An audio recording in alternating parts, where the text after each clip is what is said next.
Nuestra misión es clara: llevar el mensaje de esperanza y transformación de Jesús a todos, sin importar quiénes sean. Discipulamos, guiamos y crecemos en la fe, porque sabemos que cada uno de nosotros tiene un propósito en Cristo. Oramos para que tu corazón sea renovado y tu fe fortalecida hoy. Y bueno, quiero tomar esta oportunidad para hablar de la fraternidad, del compañerismo en la iglesia como un milagro de Dios. En realidad, los problemas que pudiéramos llegar a tener entre unos y otros deberían de ser la parte que nos hace pensar qué estoy haciendo bien o qué no estoy haciendo tan bien.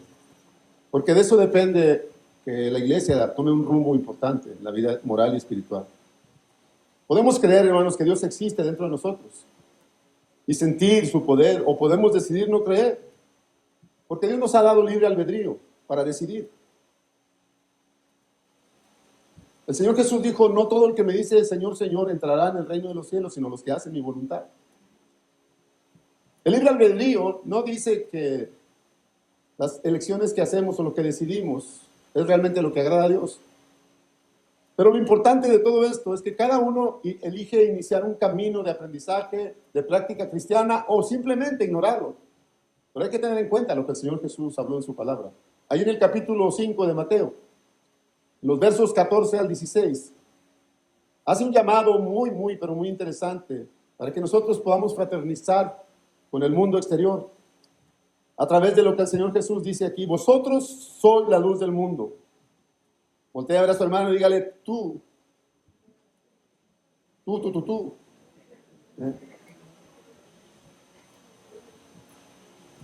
Vosotros sois la luz del mundo. Una ciudad asentada sobre un monte no se puede esconder, ni se enciende una luz y se pone debajo de un almud, sino sobre el candelero, y alumbra a todos los que están en casa. Así alumbre vuestra luz delante de los hombres, para que vean vuestras obras y glorifiquen a vuestro Padre que está en los cielos. Hoy me siento muy iluminado. Y vengo muy iluminado. Mientras la ciencia, a través de Einstein, decía: hay solamente dos formas de vivir tu vida, como si nada fuera un milagro o como si todo lo fuera, también podríamos hacer una comparativa, lo que dice el Salmo 1 en el verso 3. ¿Qué dice el Salmo 1, verso 3? Será como árbol plantado junto a corrientes, que da su fruto a su tiempo y su hoja no cae. Qué hermoso es dar fruto a su tiempo, hermano. Qué tremendo es estar fuera del tiempo de Dios y no disfrutar aquello que Dios tiene preparado para nuestras vidas.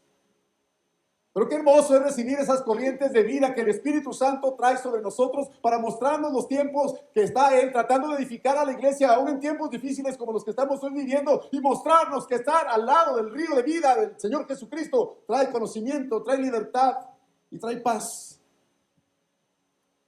Pero cuando estamos fuera de tiempo no entendemos lo que Dios quiere hacer.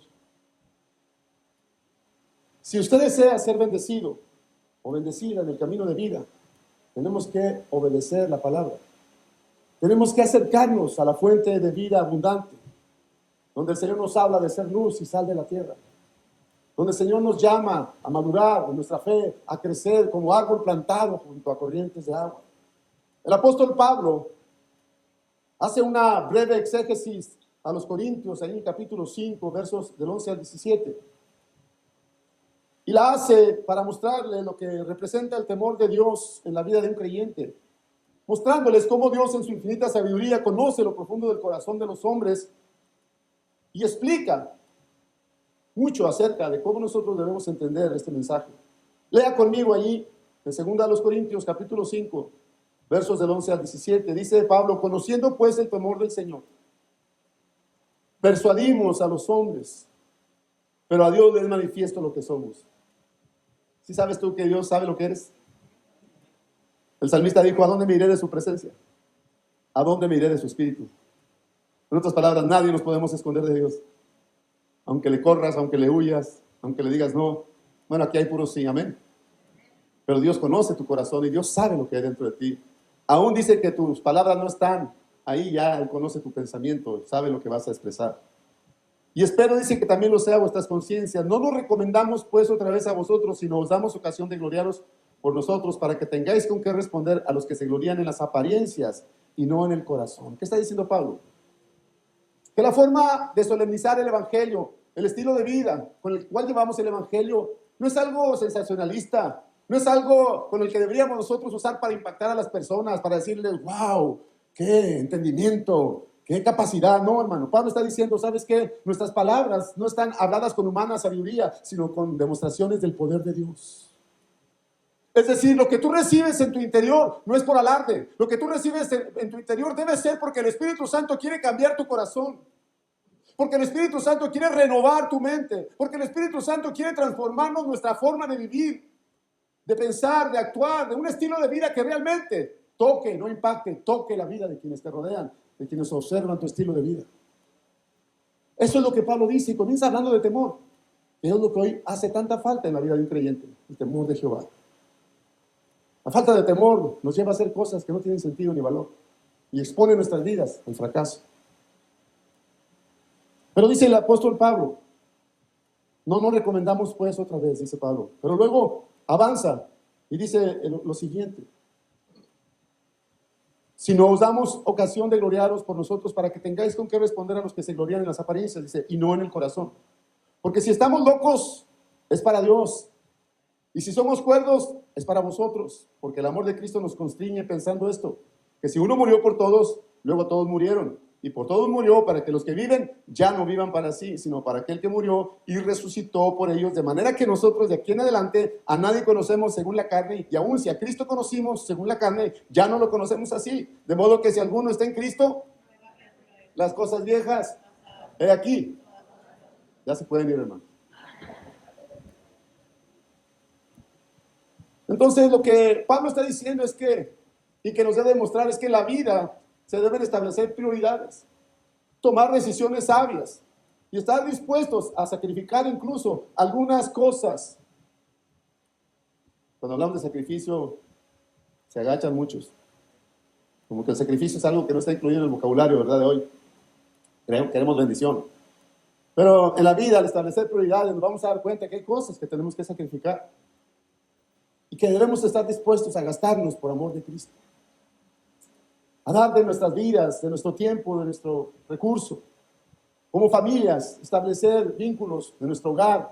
De manera que nuestra esposa, esposo, hijos estén conscientes de que a pesar de las pruebas y las batallas que enfrentamos, siempre hay una salida porque Dios la tiene. ¿Sí? Hay muchísimas cosas que dependiendo de cómo somos o qué estamos dispuestos a arriesgar y sacrificar, nos deben llevar a tener prioridades, hermano. ¿Cuál es tu prioridad? Y esa es la pregunta que nos debemos hacer cada mañana. ¿Cuál es y quién es y dónde está mi prioridad? Ahí en Filipenses capítulo 1, el verso 21, Pablo nos demuestra cuál era su prioridad. Pablo dijo, porque para mí el vivir es Cristo. El morir, ¿qué dice? Es ganancia. El morir es ganancia. Y no está hablando de un morir físico en ese momento. Está hablando de dejar a un lado las cosas que dijo él, que tengo por basura por ganar la vida de Cristo. Pablo no es que menospreciara su vida, por el contrario, entregarla a Cristo abre una expectativa enorme de riquezas, de la profundidad de su amor. Muchos nos estamos desgastando haciendo cosas en el mundo. No estoy diciendo que sea malo trabajar, pero estamos haciendo cosas en exceso porque queremos tener algo. Hermano, cuando dedicamos nuestra vida al Señor, Él las puede abrir sin el mayor esfuerzo o sacrificio que tú tengas que hacer por causa de su nombre. Y ustedes saben de lo que estoy hablando. Porque gastar nuestra vida para Cristo es ganarla. Jesús dijo, el que pierda su vida por causa de mí, la ganará. Y eso hace posible que usted y yo podamos disfrutar más de lo que Dios nos da y de lo que podemos dar. ¿Cuántos de ustedes quieren ser bendecidos? Levanten su mano. Unos la levantan así, ¿por qué, hermano? A ver, levanten su mano los que quieren ser bendecidos. Listo, ya está la foto. Sí, el Señor toma fotos, hermano. Ya les tomó una foto ahí. ¿Sí? Ahorita les va a mandar una copia. Por WhatsApp. Pero si tú quieres ser bendecido, en verdad, tienes que tener un encuentro realmente profundo con Dios. De tal manera que quede una huella profunda en tu corazón que te dice, Dios, tú eres mi prioridad. Tú eres mi anhelo. Tú eres mi gozo. Tú eres lo primero que yo deseo hacer cada mañana. Tú eres lo primero que anhelo, Señor. Proclamar en mi vida, declarando que este día es mi día de bendición, porque este es el día que hizo Jehová. Me gozaré y me alegraré en él. Aleluya. Yo no sé ustedes, hermano, pero yo estoy convencido de que mi futuro está en las manos del Señor. ¿Por qué los cristianos no podemos ver televisión, hermano? O prender la tele. Porque Dios tiene el control.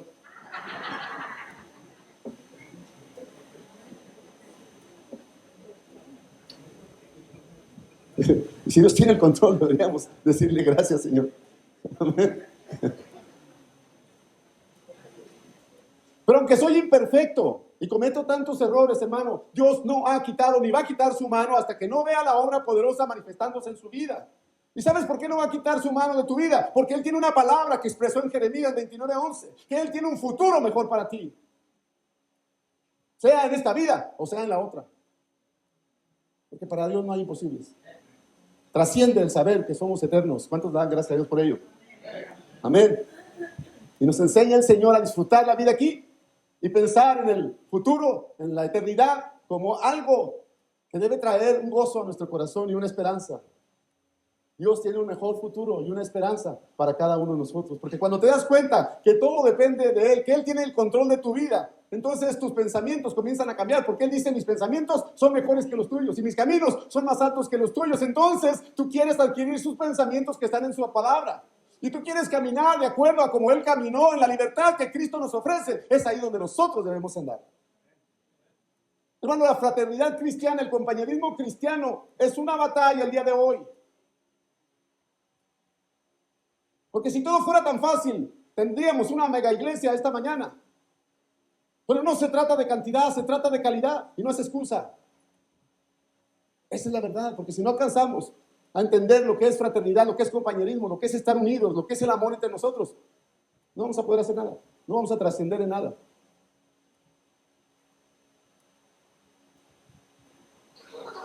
Qué duro, ¿no? Encontrar una familia donde nadie se habla. ¿Les ha tocado eso? Me ha tocado estar en una familia donde algunos no se hablan. Y hay una tensión impresionante. Y dices tú, algo no está bien aquí. Y entonces, ¿qué sucede con nosotros? Que comenzamos a pensar. Y cuando tú sabes que Dios tiene el control de tu vida, cuando tú sabes que Dios tiene propósito para ti, entonces te enganchas en esa relación. Dices, Señor, yo quiero lo que tú tienes para mí. ¿Cuántos quieren lo que Dios tiene para ustedes?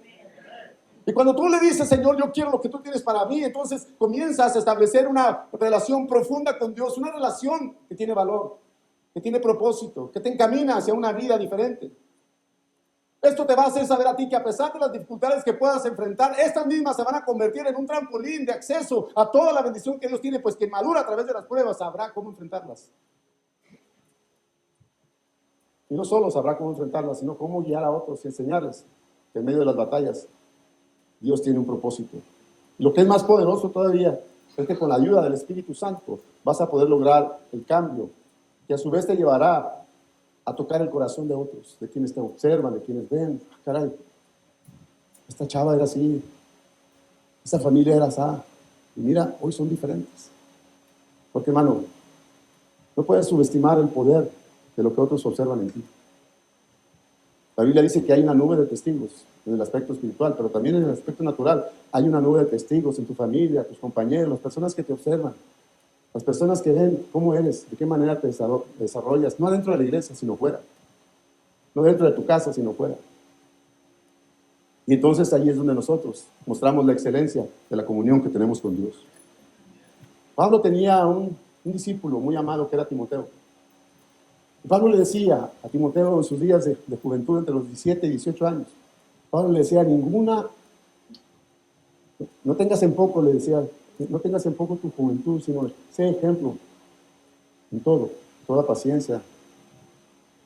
Y Pablo enseñaba a Timoteo las virtudes de vivir una vida santa, una vida caminando en el Señor, enseñando a otros, sin avergonzarse del Evangelio. Mira lo que dice 2 Timoteo capítulo 3. Versos 16 al 17. ¿Lo tiene?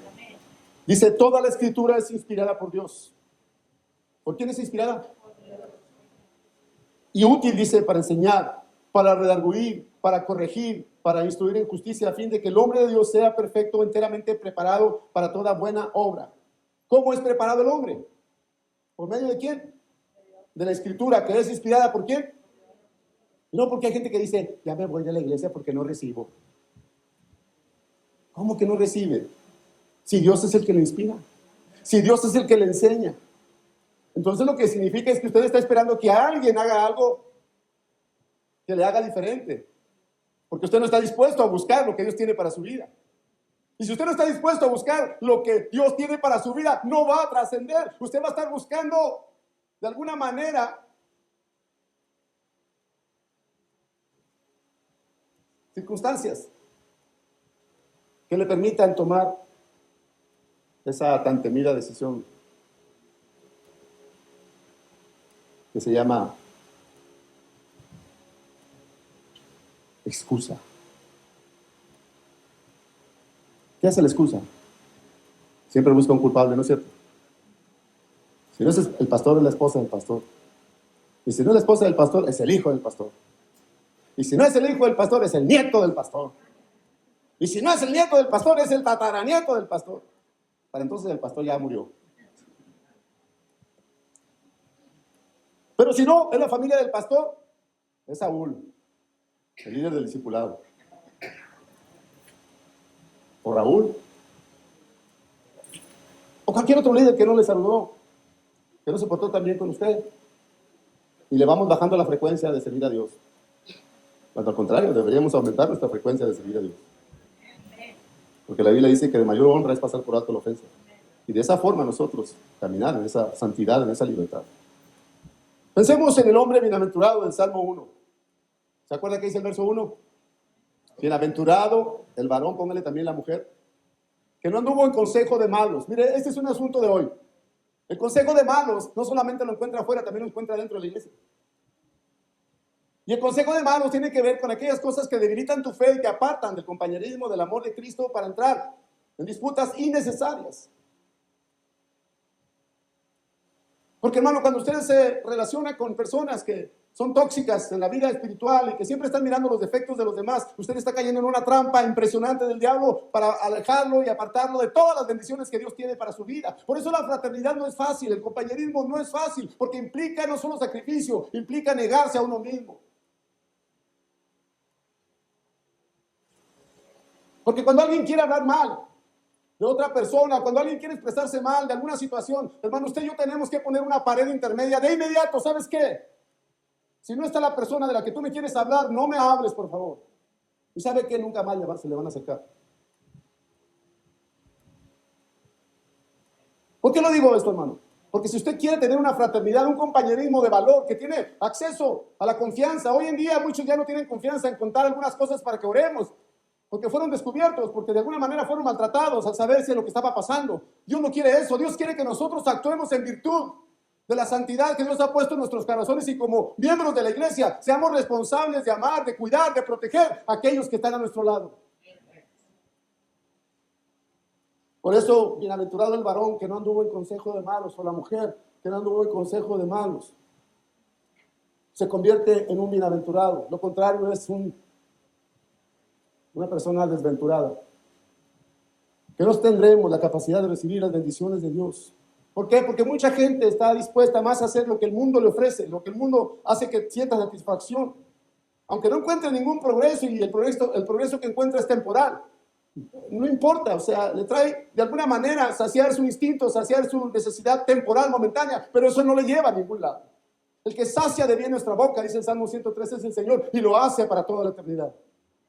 Por eso buscar a Dios es el mejor elemento para nuestras vidas.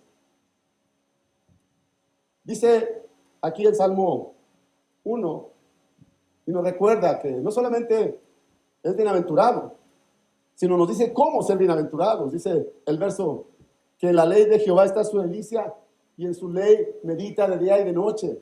Y entonces viene el verso 3, será como árbol plantado. Es decir, está en un lugar seguro, exclusivo, de los que han decidido echar raíces para formar carácter y levantarse para servir a Cristo. Amén. Tenemos ya 39 años, casi 40 años de servir bajo el mismo ministerio, bajo el mismo pastor, aunque de nosotros ya se lo llevó el Señor. Él nos dejó a alguien más a cargo para que estuviéramos delimitados, cuidados, resguardados y dar cuentas a quienes nos rodean. Entonces, aquel que vive en la palabra de Dios será como árbol plantado. El gran problema nuestro sigue siendo el de Adán y el de Eva. ¿Cuál es el problema? Otra vez, la excusa. La mujer que me diste. Y la mujer volteó y dijo a la serpiente. Y la serpiente ya no halló para dónde. No me dice así. Adiós. Entonces, el problema es que culpamos a otros. Y si las cosas no salen como las esperábamos, entonces buscamos culpar a los demás o las circunstancias. Pero no asumimos nuestra responsabilidad y ese es un problema. Siempre va a ser un problema. Espero que no sea en nuestras vidas. Pero lo que sí tenemos que saber con urgencia, hermano, es que el mundo jamás ha firmado un tratado de paz con ningún cristiano. Al contrario, el Señor Jesús dijo, en el mundo tendrás aflicciones, pero confiad, yo he vencido al mundo. ¿Sí? El mundo está continuamente ejerciendo presión sobre nosotros. ¿Cuál es su propósito? Apartarnos del camino del Señor. Ponernos en su molde de impiedad y de maldad.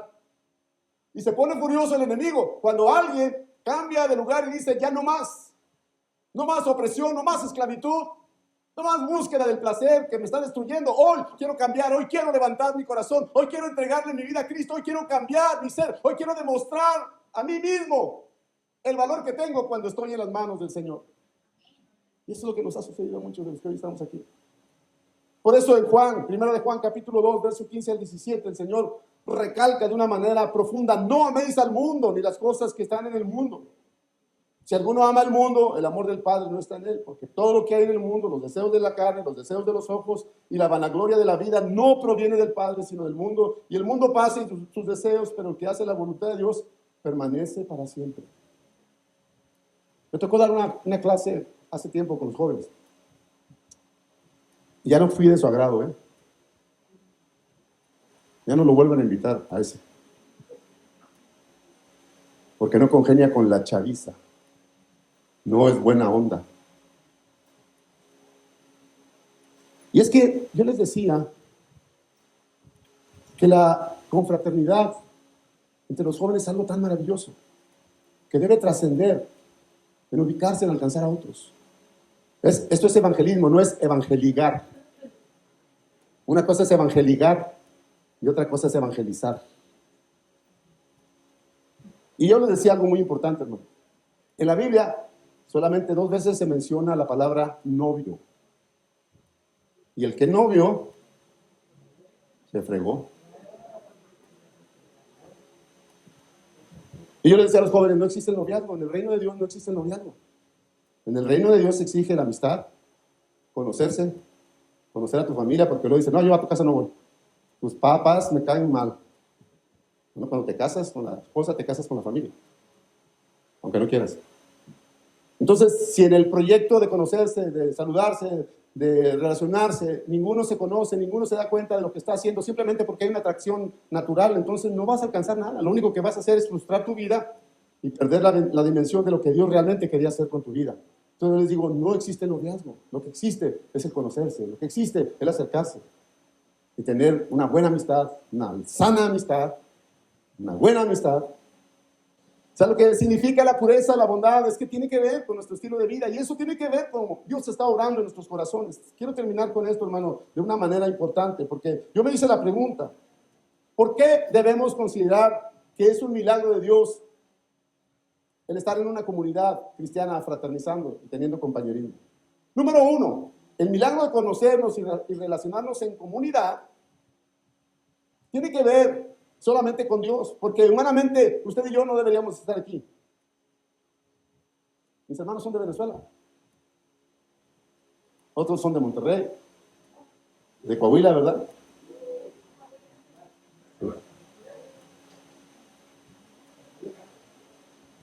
Todos tenemos diferente trasfondo. Yo nunca pensé en conocer a personas tan extraordinarias como ustedes.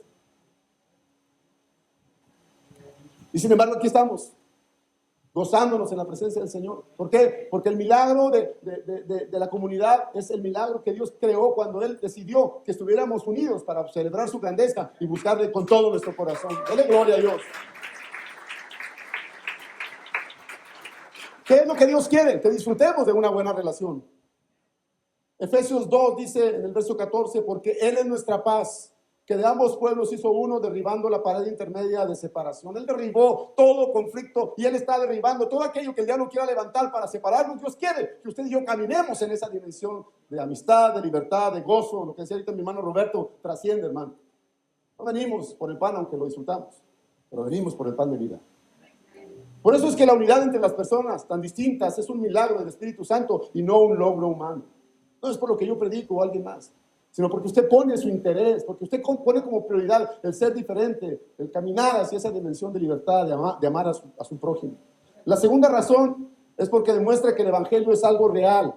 El Señor dijo ahí en Juan 13:35, en esto conocerán todos que sois mis discípulos si tuviereis amor los unos por los otros. Y el amor se demuestra, ¿no es cierto? De muchas maneras. Hermano, ¿cómo estás? No te he visto en la iglesia. ¿Qué está pasando? ¿En qué te podemos ayudar? Pero muchos te terminan la reunión y salen huyendo, como si los fueran persiguiendo, o como si les fueran a pedir prestado. Cuando la iglesia se atreve a vivir en verdadera fraternidad, perdón, servicio, apoyo mutuo y humildad, el mundo verá una clara evidencia del poder transformador de Cristo en y a través de nuestras vidas. La tercera cosa es que la fraternidad rompe el egoísmo natural. Hay personas que dicen, no, hermano, es que a mí no me gusta salir, yo soy feliz en mi casa. Y qué bueno que es feliz en su casa, pero también qué bueno es bendecir a otros y disfrutar del llamado que Dios nos ha hecho. ¿Cuántos saben que nadie nace sabiendo amar? Desde pequeños los niños, su palabra favorita es mine. ¿No es cierto? It's mine. Y si no los educamos en el compartir, en el dar, entonces los vemos en un serio problema. Porque nadie nace sabiendo amar. El corazón humano tiende a centrarse en sí mismo, reclamar sus derechos, desconfiar, guardar rencor y hasta odiar al grado de no perdonar. Esa es la actitud humana. Pero cuando en la iglesia aparece el amor fraternal, comienza a ser descubierto algo dentro de ti que dices, wow, yo no sabía que podía ser un instrumento de bendición para otros. Comienzas a gozarte con él. Número 4, la fraternidad protege, sana y sostiene. Tú nunca sabes realmente el bálsamo que va a salir de tus manos, de tus palabras, cuando alguien está en necesidad. Yo no sé si a alguien le ha pasado que alguien se ha acercado y te dice, Dios te ama. Y sientes ese escalofrío, sientes ese calorcillo así. Wow. Me sabe algo, me lo dice al tanteo. Pues nada sucede al tanteo, todo sucede porque cuando Dios pone en tu corazón el deseo de bendecir a otros, es porque es el amor de Dios fluyendo a través de tu vida. Y dámosle a Dios más sensibilidad, hermanos. Dios diseñó la vida cristiana para vivirse en comunidad y no en soledad. Somos llamados a fortalecer al débil en la fe, a corregir cuando alguien se desvía, de acuerdo a la palabra y en amor.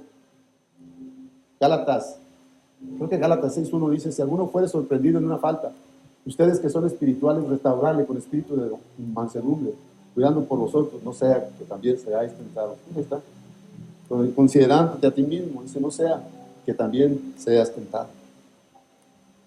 Sostener a aquellos que por alguna razón, sea de enfermedad, de muerte, de pérdida material, familiar, estén tristes, angustiados, podamos fortalecerlos a través de la fraternidad, del compañerismo, del interés en ellos. Pero también celebra cuando alguien es bendecido. Gálatas capítulo 6, verso 2, dice, sobrellevad los unos las cargas de los otros y cumplid así la ley de Cristo, porque el que se cree ser algo no siendo nada, a sí mismo se engaña. Por último, es un anticipo del cielo. El compañerismo es un anticipo del cielo y parte del testimonio del Espíritu Santo. Un día comentó uno de los pastores de la red donde estamos. Dice, hermanos, ¿qué pasa? ¿Qué va a pasar? Hay muchos pastores que están enojados unos con otros. Y hay familias que no se hablan en las iglesias. Cuando vayamos al cielo, ¿qué va a pasar? A la hora de entrar al cielo, ¿qué va a suceder? Le digo, no me hagas esa pregunta. ¿Se van a contentar allí? ¿O tienen que contentarse aquí? Se lo dejo ahí para que usted lo deduzca. Porque aquí en la tierra podemos experimentar a través de la comunión con nuestros hermanos un cachito de cielo o un cachito de infierno. Pero no podemos quedarnos de brazos cruzados viendo a aquellos que están en necesidad y no hacer nada.